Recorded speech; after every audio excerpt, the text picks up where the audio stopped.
By the way, this is your Tech Talk, okay? So if you have any questions at all during it, feel free to enter your questions into the chat field. You can see that there's a raise hand field and a chat field. Just type in your question, and we'll go ahead and answer it. So you got a question already. Wow. I have 15 on one machine and 17 on the next, and the key does not work on 15. Correct. Your dongle key for version 17 and version 15 will not operate the other softwares, okay? And that's because of the license file that's attached to that key. You have you downloaded an installation password for version 17 and an installation password for version 15, okay? So you can't go back and forth. There's other differences that you need to be mindful of, Laverne, and that's any design that you create in version 15 will be able to be opened in version 17, but it doesn't go the other way around. Any design you create in version 17 cannot be opened in version 15. Version 15 will not be able to read it, okay? So be mindful of that when creating designs for the other computer, okay? Talk more about this in a little bit. All right. Let's go. Let's start moving on. Okay, so how many people out there, by a show of hands, has version 17 now? By a show of hands. Okay, Debbie, Janice, Laverne, Neil. Okay. And how many people are actually? And I guess the rest of you are thinking about getting it. Laverne, I can see your hand. All right, and the rest of you, I think, are about ready to get version 17. Neil, you don't. Oh, you don't have version 17. Okay, are you thinking about getting it? Well, okay, not sure. Okay, good. Okay, well, we're going to answer some questions here. Mayra, I could see you there. Okay, so we're going to talk about the differences between 15 and 17, and we're going to give you an introduction to version 17. And how it works, how it lays out. I think all of you can see my computer screen. This is version 17. The look of it doesn't look too much different from version 15. If you're familiar with 15, you see we still have the sub-menu group up here. We have the title bar, we have the ribbon bar, and we have a sub-menu bar which will describe this. And then you have your design working window, and then on the right-hand side of your screen, hidden behind your go-to-meeting box there. By the way, there's 2 arrows in the upper right-hand corner of your go-to-meeting. If you click on that, it'll shrink that meeting dialog box, and then you could dock it anywhere, just drag and drop it anywhere. But on the right-hand sidebar, you have Object Manager, Vector Objects, and so forth. Okay, so you have and Hotfix objects. So you have some sidebar information. Some of the differences that right away you can tell is on the left-hand side, we used to have designs, images, and on this left sidebar. They have moved those, okay, up into catalogs. Okay, so we're going to go through that in a little bit. Another thing, when you see in the bottom left, you used to have all these tools here, your simulation, your zoom tool, your max zoom out, your pan tool, your grid on and off, your guidelines, and also your show, turn on, turn off tools were all down in here, and they just moved them up there, right up here underneath the ribbon bar to give you a little bit more of a design working window. So you got a question from Laverne? When I bring in files from version 15, it senses stones are overlapping which aren't. What can I do? Laverne, that is actually when you go to let me see, it's called solve overlap. Okay, the margin setting in the solve overlap is too high. Okay, for instance, let me go. I'll just answer this question real quick. Let's just go and create a shape real quick. Let me go here.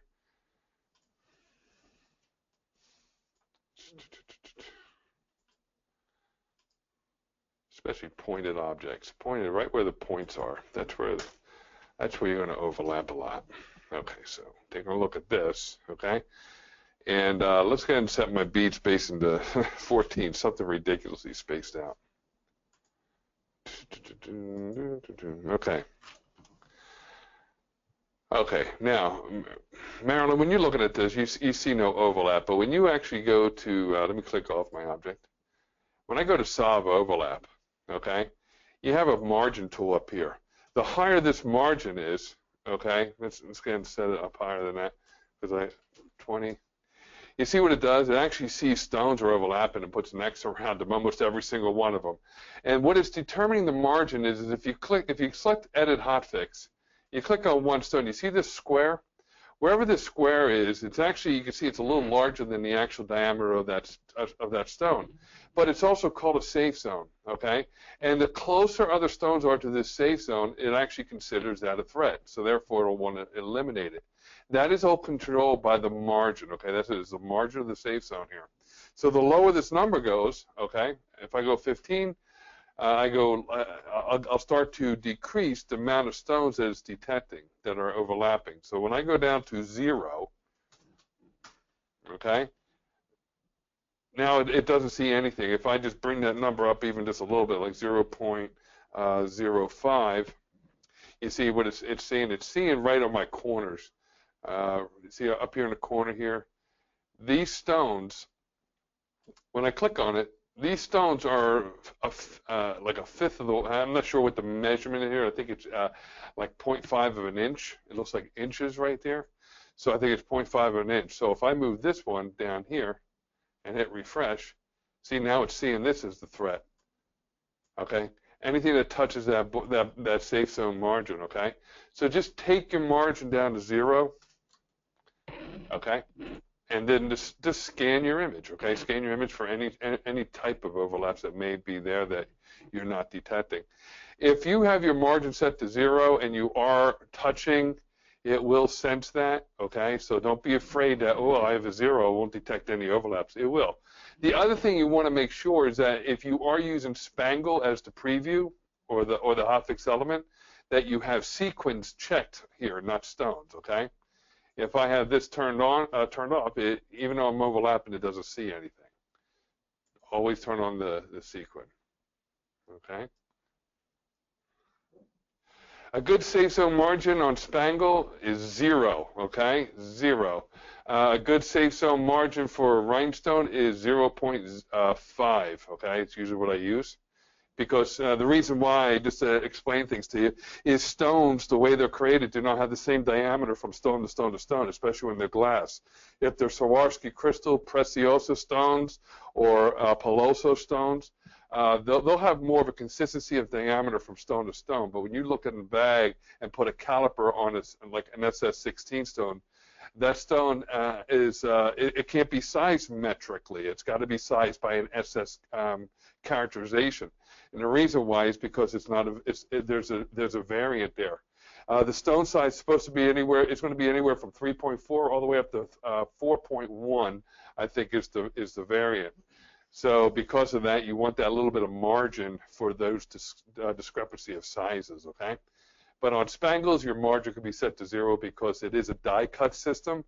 It's always going to punch a 4 millimeter or a 3 millimeter or a 2 millimeter unless something's mechanically wrong with the punch. Okay? All right. Hope that answers that question. All right, moving right along. Let's go ahead and go back into the start a new page here. We're talking about the different placement of these tools right here. We had simulation, you have zoom in, zoom out, all these show tools, and your grid on, grid off used to be down here. So they shifted some things around a bit to make a little bit more room for your design window. And they've also made a little bit more easier tools on the ribbon bar to streamline the process of your workflow. So let's just go through it first of all. We're going to go into the file. Now, when you open up the software, you still have file, you'll still have artwork, and you'll still have a hotfix and view. I have embroidery up here because my dongle key actually has embroidery on it as well, okay? So if you see things on my screen here that you don't have, it's because I have a full unlocked dongle key that we purchased here so we could train other people that have some fills or if they have embroidery and stuff like that. So I'll point out these little things that you have versus than what you see on the screen here. Okay, so you still have file, you still have artwork, you have hotfix, and you have view. The difference here is home. We'll talk about that a little bit later. But in the file, only a couple things have changed in the file.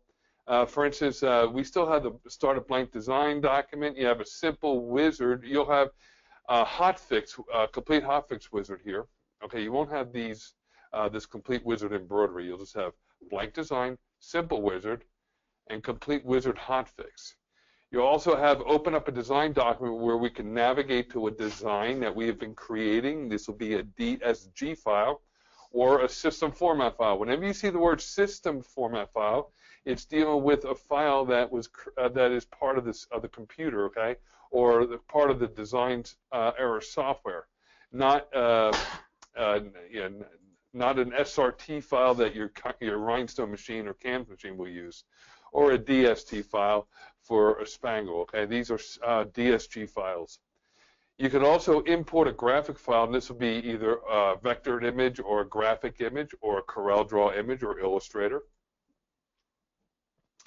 I have open an embroidery design because I have embroidery, but you won't have this. But you can also open up a hotfix file.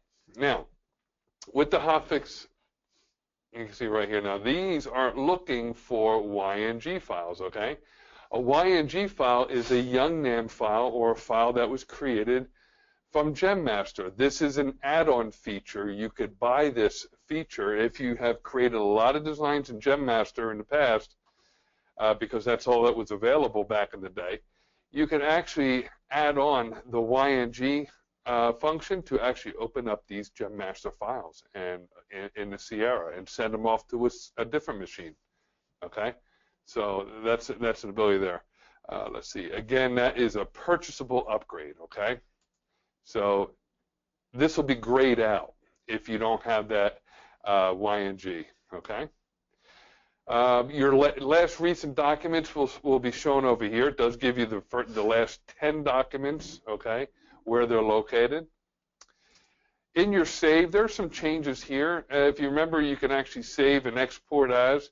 Well, here they break it down into categories. You export vector graphics. If you have a vector graphic on your screen, you can output the graphic file as a HTML or a EMF file. Or you could send that vector graphic to a cutter if you're doing vinyl. Okay, so you can actually, if again, only if you have a vector. And that even includes rhinestones too. So the rhinestones must be a vectored format. Okay. You can export bitmap graphic files if there is one on your screen. You can export it. Okay, it's just saving the graphics file. You won't have embroidery because we're dealing with hotfix, and you export hotfix. You send hotfix file to a machine. This is where the export send the hotfix file is to the machine. You could export hotfix template stencil to a cutter, okay, or no, to a file that you could open up in your cutter software, and then, or you could send the hotfix template stencil to a cutter if you're in the brush and bake business, okay. So your exporting is actually laid out just a little bit differently. You still have the save design document and the save design document as. In the information screen, we do have hotfix data pricing, okay, that you can go into and set it up what your stones cost, okay. You got rhinestone, you have rhinestone, nailhead, sequin, and spangle. So you could set it up, and then you could, at the end of the design, you can actually see what your hotfix pricing is, okay? So you could do that. It gives you a good information there. You could also send your designs by email if you have Outlook Express, okay? Microsoft Outlook Express. It'll open it up, and you could email your designs. If you're doing digitizing for somebody or design creation for anybody, you can actually do it like that. With a design, you can actually share the design on social networks. If this is only attached to Twitter, so if you have a Twitter account, you want to show your designs on there, you can actually do that with a background color as well. So that makes it easier. All right, so this is send embroidery. You won't have that. You won't have any of the embroidery stuff here. You'll just have stuff that pertain to hotfix, okay? Nothing's changed in print. You still have a print design file. You have print formats where you can actually choose a format layout for your paper printer. And you have a hotfix draft printer, which will it's just a stone. It just shows you stone positioning. In the options is where you set up your configuration for your software. Nothing's really changed in there except for one thing.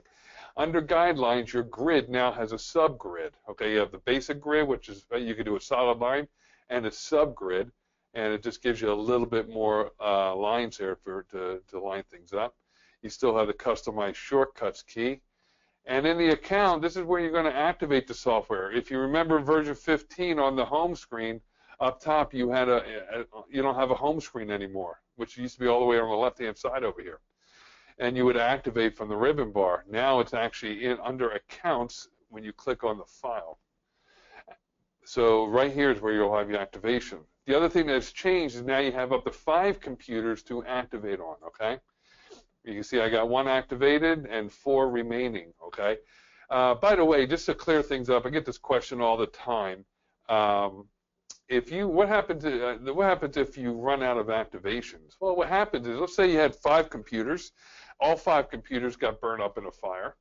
Well, you can buy 5 more and you want to put the software in. How does that work? Easy.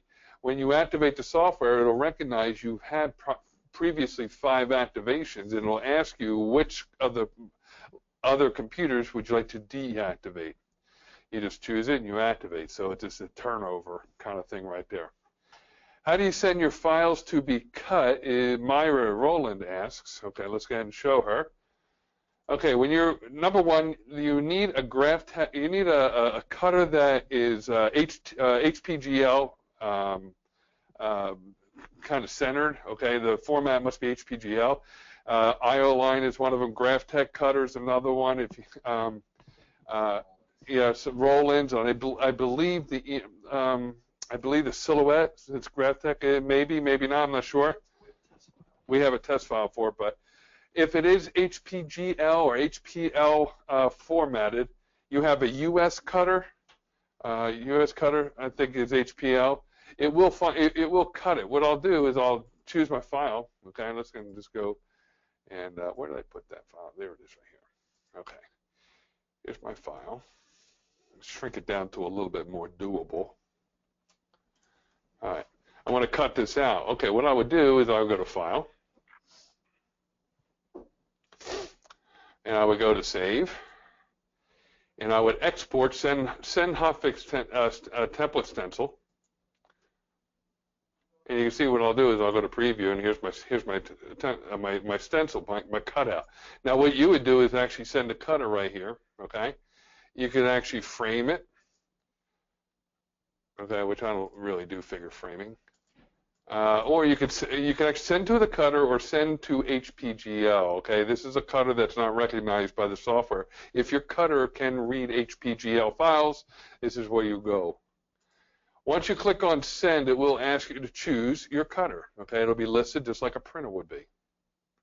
Okay, you can see I have the GraphTech listed in here, and I don't have a GraphTech connected right now, but I would choose it and hit OK, and then it will come up with my GraphTech interface. GraphTech has an interface software that you can actually tweak knife settings, force, all that kind of stuff, and then you send it off. Now, if you had multiple colors, the pages would be listed here. Okay.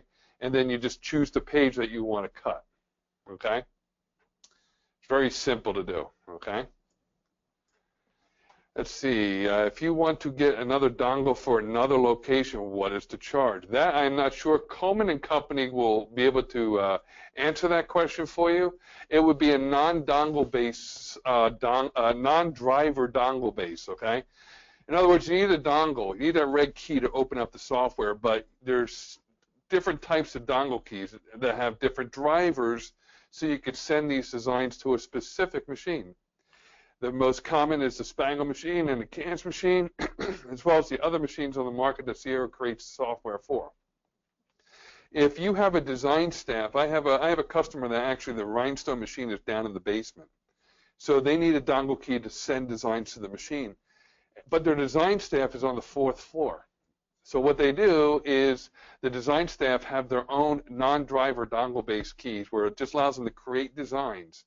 They will save them to a network drive that's accessible down in the basement by the operator. They could pull those files off that network drive, load it up in the design area, and send it off to the machine. Okay, that's how. So yeah, you want to call Coleman & Company and find out what the price is for a non-driver based dongle key. Got a question here from Russ Nab. Does the stone size need to be changed if cutting rhinestone sticky flock? Most common rhinestone that people use in 3mm with a bead spacing of about 17 is what I've been told. I got Brandon in here, which is actually just monitoring the version 17 information. Brandon, this is a great question that he had. Do you have any insight on that? No, that what you said, the bead spacing is about 17.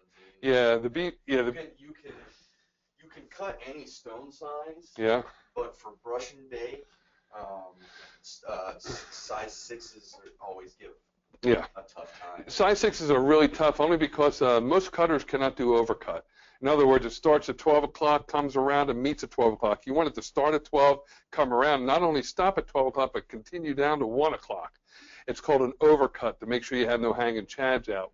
When you deal with 2mm circle cuts on piece of flock material, it's kind of hard not to get that hanging chad or messy cut.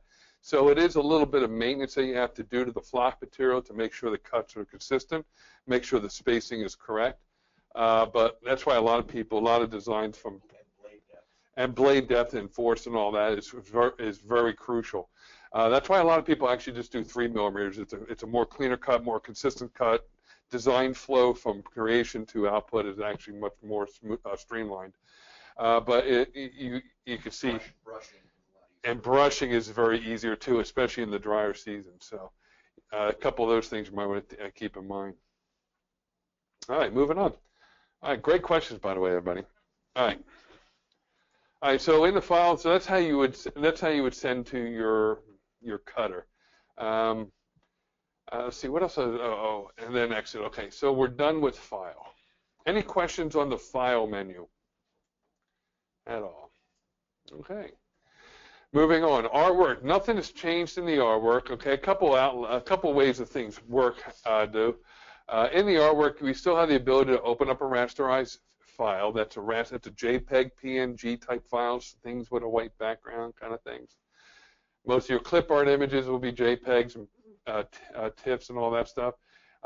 So you can still open up. They still open up the same way. Okay, so if I want to bring in a Valentine's heart, still comes in the same way. You can convert objects to vectors. Okay. You can reduce colors. Now that's actually in layout. Okay, there's the color reduction tool. You can crop the image. You can take this image over to Paint, Microsoft Paint if you wanted to. Okay, and edit it if you want to. So you open up Microsoft Paint.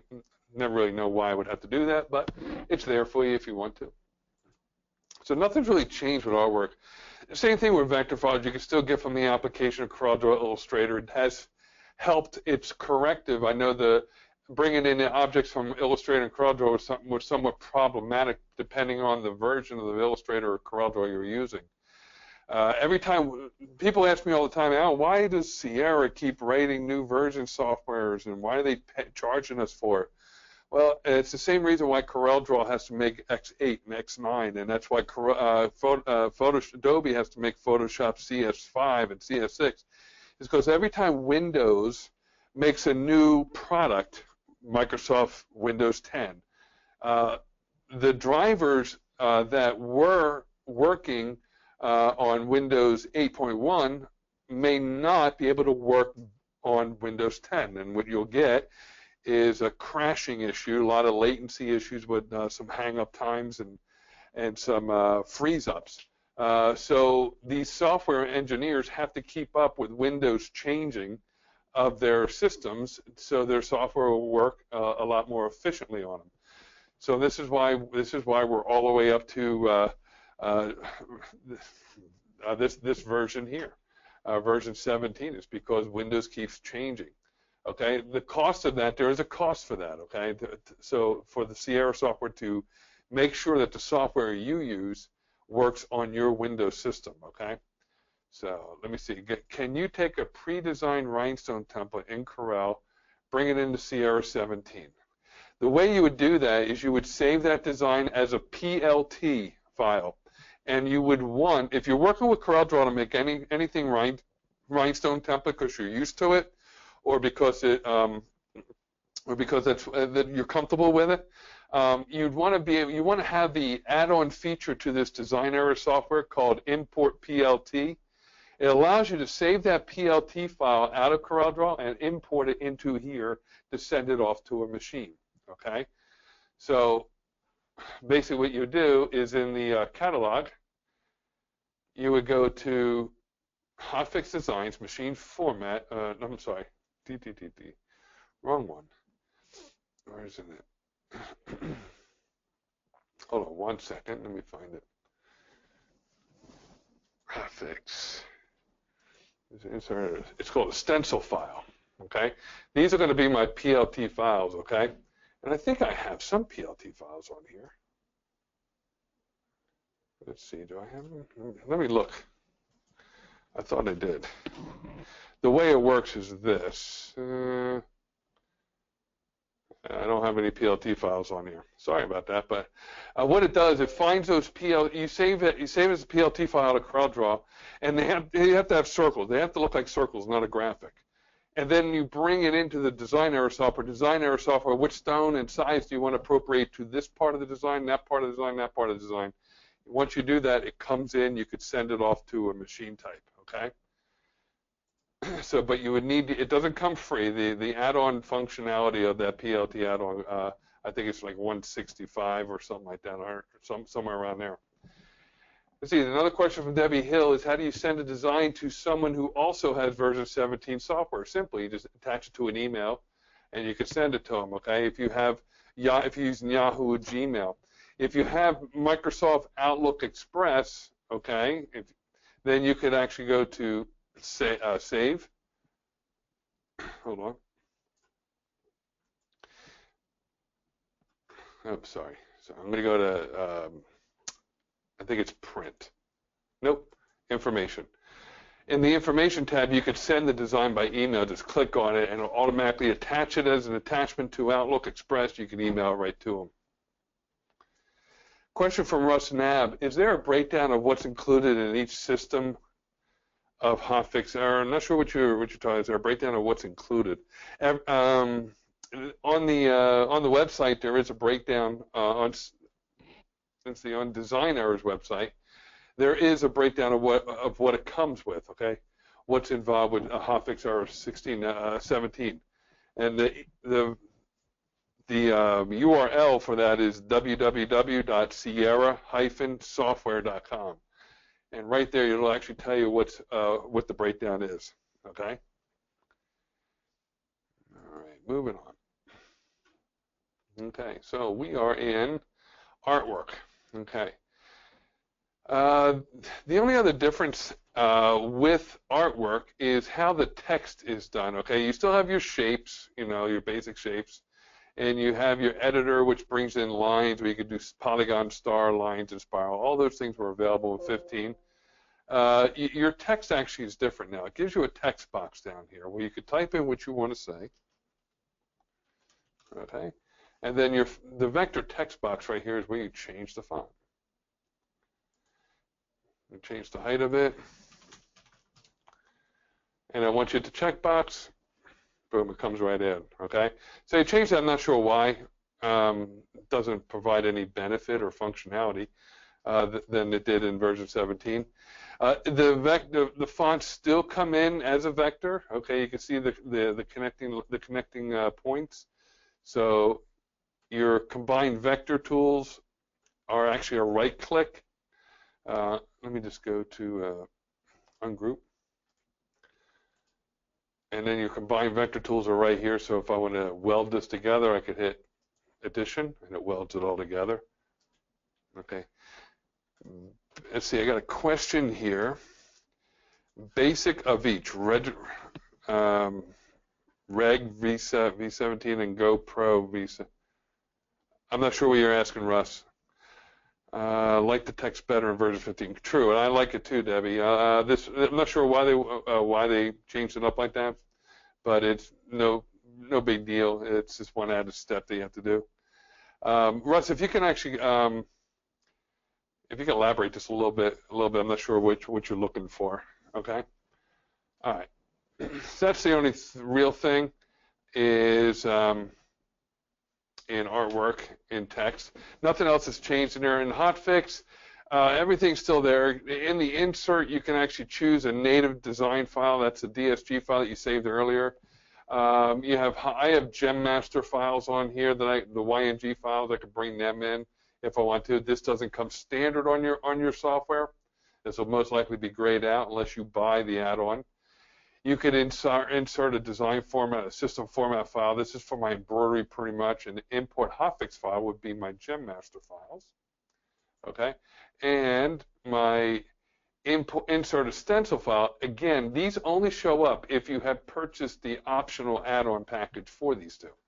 Okay, this is my PLTs. Okay, this is my PLT files that I've created from Brush and Bake years ago. Your still draw tools are right here. Now you will have path with Hotfix, aerial Hotfix uniform fill. You will have inner ring fill, flexible fill, flat fill, and grading fill, I believe, is a standard feature. These other ones, spectacular fill, outer ring fill, ray column, are optional fill patterns that I have. So if you need help learning how to use them, I could train you on them. They don't come standard. They are a purchasable option, okay? In the assorted Hotfix, you will have path with assorted Hotfix where it multicolors your path lines, stones. You have area uniform fill, which does the same thing. These other options do not come. I'm sorry, this doesn't even come with it. You get this and the area with assorted Hotfix texture fill, okay? The other ones are optional purchasable upgrades, okay? Your Hotfix text, nothing's changed except for they have put a couple extra text fonts here from over 15. Block letter is still there. Let me see. Yeah, clip 1 is a new one. Clip 2, clip 3, clip 4, clip 5 are all new. They put a curls font in there, so now you have a curls font. That should have always been in there from the beginning because it is the #1 font used in creating bags or creating any kind of rhinestone for kids. Clip 6 looks pretty funny, but clip 7 looks too techno for me. Danley, Dextor, Eclectic are all the same fonts that you saw before. Galitis, Moonlight, and Simplex, all these you're familiar with. Speculum is still there. And then you have your alternate fonts, which they've actually increased on block script, and it looks pretty nice. You have a different curly font here. You have 3 different curly fonts there. A lot of curly different fonts there, okay? They can go all the way down to version the curly 12. And so you have a lot more fonts at your disposal you could purchase too. By the way, these fonts are purchasable just by clicking on the font, and it'll take you right here to where you have a shopping cart. You can add the pack to the cart. You can choose your font here, add it to it, pay the price, and boom. Then wait for the email to come in where they show you how to install it. It's pretty simple. Okay. So the font layout has changed just a little bit. The TrueType font still does the same thing. It still opens up the same way. It breaks it up into categories, symbols, scripts, fixed pitch, Romans, and twist serifs. Decorative, common used ones, last used, and favorites. Okay, so nothing's really changed there. You do have the ability to exclude a border or include a border with all your fonts. Okay, whenever you're using TrueType font. I don't like to use a border to my fonts unless I want to use a border, okay? But all the fills are still there, okay? So you still use the text the same way in Hotfix. And your solve overlap sort Hotfix, nothing has really changed in the Hotfix tab at all, okay?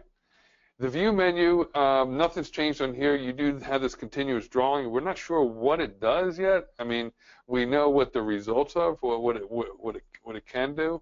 For instance, if I just put, let me just create something real quick. And we got to figure this one out because I have no idea what the benefit of it is. If I just create that triangle again, select the object. And I'll go to View, and I go to Continuous Drawing, and I'll show it. Show Continuous Drawing, so it just repeats it over and over, and endless. So I have no idea how to use this to my benefit. and haven't read the manual all that far to figure it out. But that's what it does, a continuous drawing, okay? And of course, I could figure some things out where I can actually choose the spacing of it and all that stuff. But all right, I'm going to spend a little bit. Any questions at all? Okay, and can I use Ant font from my Corel X8? No, I think Ant, unless you could find the TrueType font version, CorelDraw fonts are actually specific fonts that Corel uses. Adobe Illustrator uses the same type of format. They're specialized fonts that they create. They can't be created, but there is tricks that you can do, Mayra, okay? So what you can do is, I'll just use Microsoft Paint because I don't have CorelDraw. I'm not that fancy. But hold on, let's go ahead and go to, let's go to Paint. Okay, we'll just pretend, Myra, for now this is CorelDraw. And we want to use our text. All right, that's an E, okay? We're going to call that like Easter Island E, okay? Now, in order to use those fonts from CorelDraw into your program, it's very simple. Every Windows computer has something called snipping tool, okay? When you grab that snipping tool, just click on the word new and then draw a box which you want to capture. In other words, you already spelled out your text. What you're doing is now you're saving an image of that text. Save it to your desktop.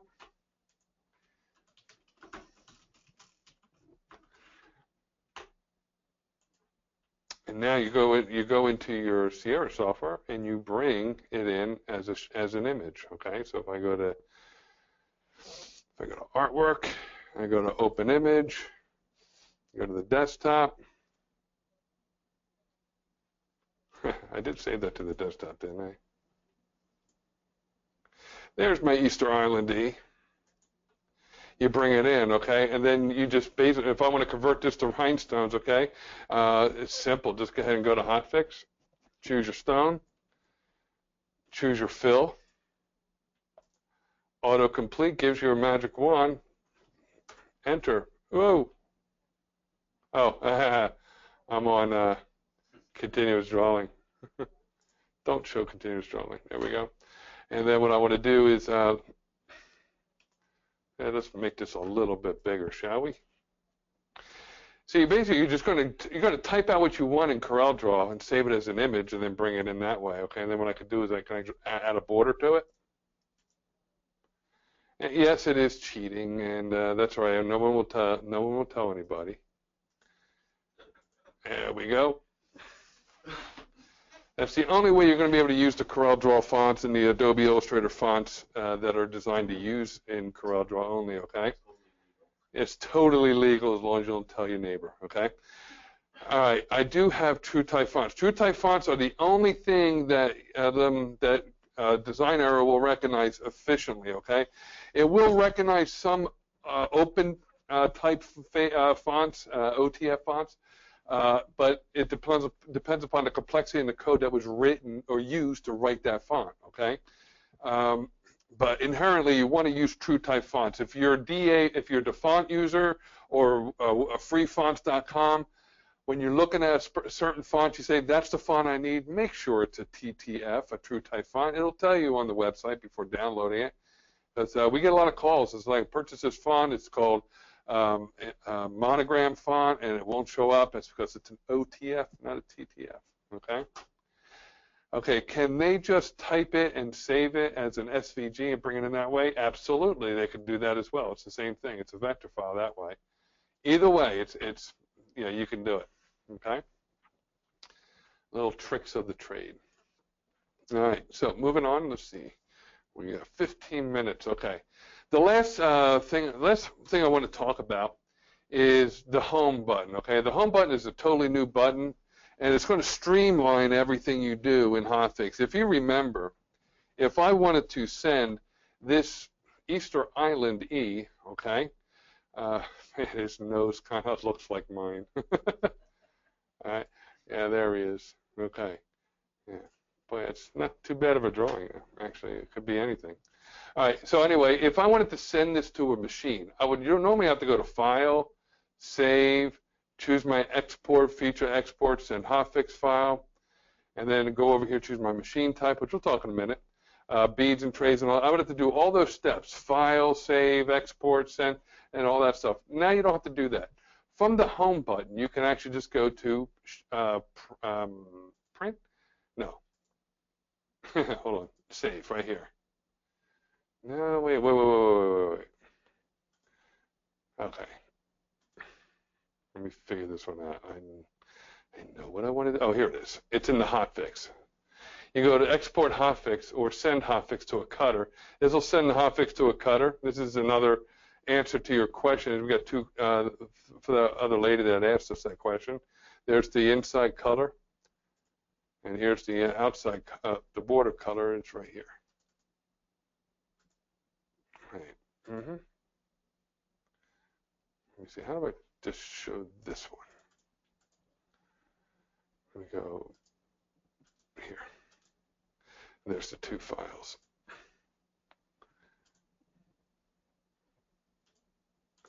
Okay. I could adjust margin. Anyway, this is how to send it to a cutter. I have to figure this out. But you also to send it to the machine right from here. Okay. You no longer have to go to File and then Save and then send it to it. You could also save the design by going to Home and go to Save and Save File or Save As. Okay. Save File overwrites the original file. Save As allows you to retitle it. You could also share a design by email, send it right from the home page, okay? This is kind of nice here, okay?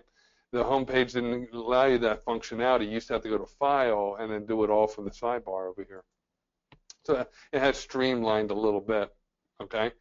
The other thing that Home gives you that's new is this catalogs. Now, in the catalogs, the way this works is you have three things you have to choose. Number one, what you're looking for.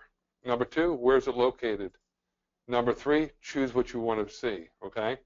So number one, we go to media file. If it's a native DSG, a design file that we've created in the past, they show up here. If it's an embroidery, if it's an image file like a JPEG image, they'll show up here, okay? You just go to the folder section next, navigate to where the folder is, and the images that are in the folder will show up here. And you just simply drag and drop, okay? You have vector files. Anything vector would be right here. Again, it's a drag and drop, okay? You have hotfix, motifs. Okay, this is pretty cool. Let me show you what this does, okay? Let me open up a new design page here. They actually give you some already created designs, okay? For instance, you have motifs that are alphabets, 140 of them, and they're categorized. Well, one category right now, decorative. Animals and bugs, okay? These are basic shape outlines that you can use right off the bat while learning how to operate your machine. Just drag, drop it into play, and there's an automatic rhinestone design that you can actually use, send it off to your machine, run a couple of these, put them on collars or bags or napkins or whatever. They're actually pretty fun to work with, and you can edit them too. So if you want to change the stone, just click on it, change it to an SS16 stone. You can go to layout, change the size of it so the SS16 stone will work. Actually, probably about 4 inches, probably it. Once you change the size of it, boom, you have your design. Okay, you could change it up whatever you want. Okay.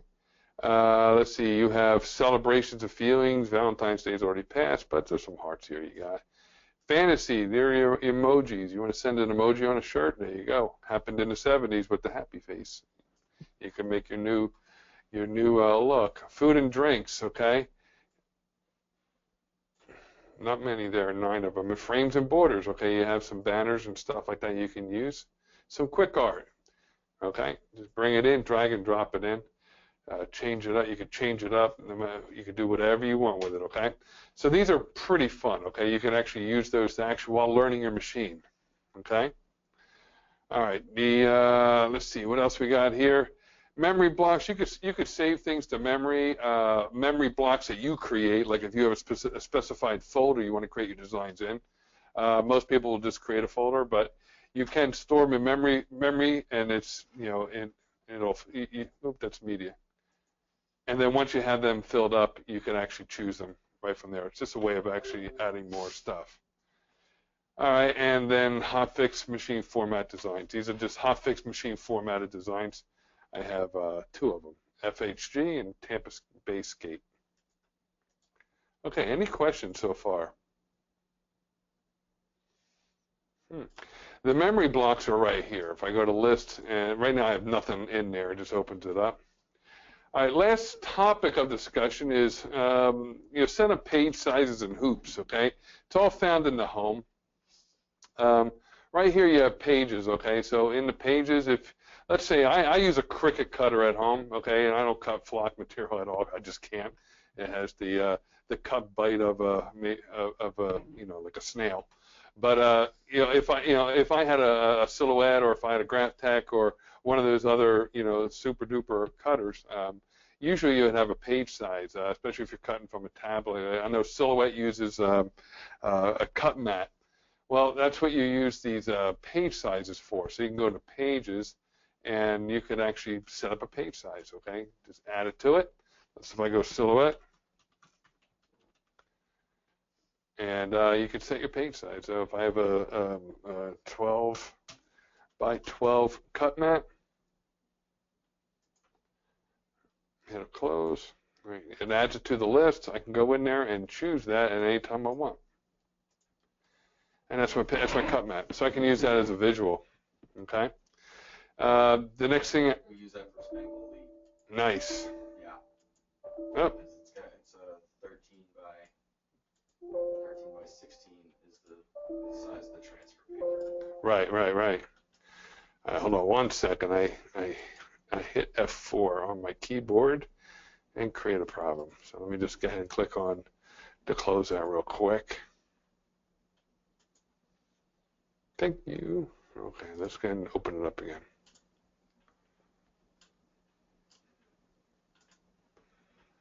Sorry about that, guys.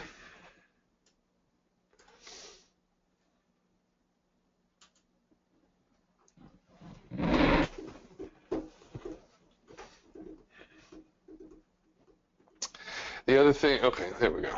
Okay, so the other one you have is hoops. A lot of people have the CAMS 1V2P. You actually have embroidered. You won't see an embroidered machine hoop, but you will have Hotfix machine workspace and Hotfix database. This is where you can create hoops or tables. Okay, so if you're working from a specific table for a machine, you can actually add that. If you have a rhinestone CAMS machine, you can go to Hotfix machine, and in the machine brand, you could choose your CAMS machine. And if you have the 1V2P, just select it, hit OK. And what it does is shows you your table size. Okay. So it's another way. See what it does? It grays out all the non-necessary area and just shows you the table, which is very cool. So if I wanted to add a hoop, and just to show you how to do this, we got plenty of time. You go to Hoop Database. Okay. What we do is we click on the plus to add a new hoop to the master list. We're going to call it Spangle Elite. Okay. And the shape of the hoop or the table is actually horizontal. It's a rectangle, okay? And the hoop is for, well, let's just add it to the list, machine brand. It's going to be ASP, or I'm going to add my own one, Spangle Elite. All right, the model, it's the Elite. All right, so we're going to apply.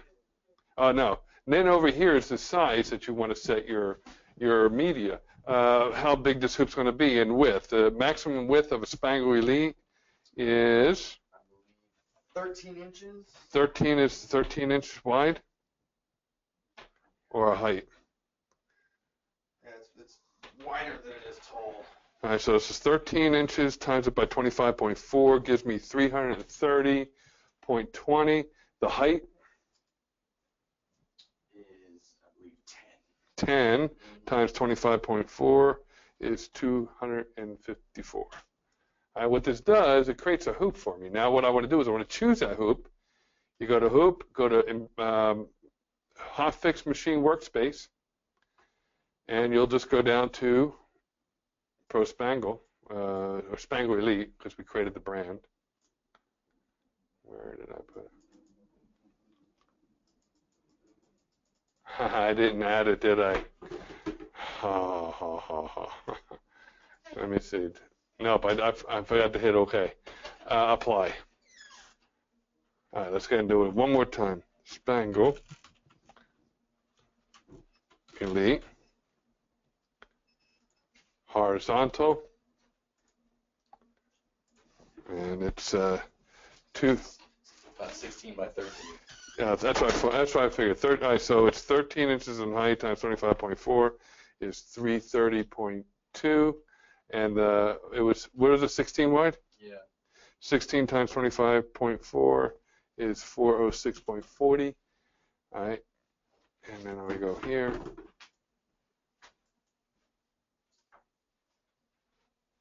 There it is right there. Okay, so I'm going to hit OK. OK. I think I just, all right, so I did that, and so it is here.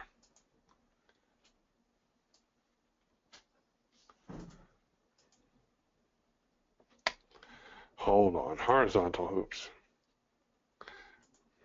Let me just think on this 1 second. Okay. Spangle Elite, where are you at?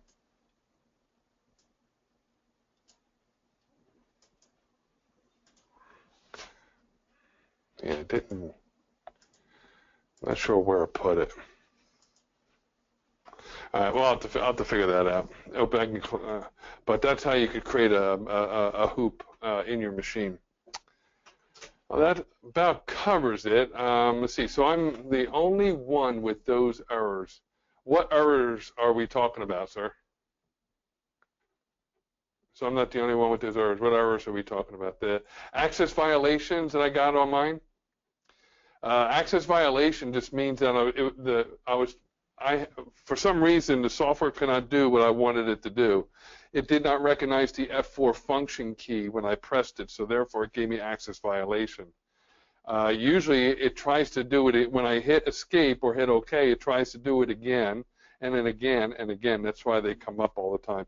But access violations are just, it's just a message that I can't do what you want me to do for some reason. But I'm pretty sure that anybody that has a hotfix error has probably seen that from one time or another. Okay, now the errors, we're not going to understand what the errors mean because we don't have a dictionary for the type of errors. What you want to do, Russ, is actually you want to go into the file, go to account, and in the service technical assistance right here. Okay, let me see. When I open it, what you want to do is put your name, last name, email address, company name, and everything. Category, what best describes the issue. General, okay, it would probably be what you're doing. Title, getting errors, enter your error message here. And then send it to them because they're going to understand exactly what the error is. We don't have dictionaries here for every error code that they have. We don't have it. We don't know any of them. All we can do is make a best guess. Okay, but if they're happening quite consistently on your computer, then definitely you want to get technical support from Sierra on it for what is happening. They could look into it a little bit more. Okay. All right, but please send the errors to me because education is my key to being better at my job over here. Well, I hope you all enjoyed today's Tech Talk. We went about 1 minute over. Again, tomorrow you will get a recording of today's Tech Talk, so you can review it at your whenever you are comfortable. And I hope you all have a great weekend.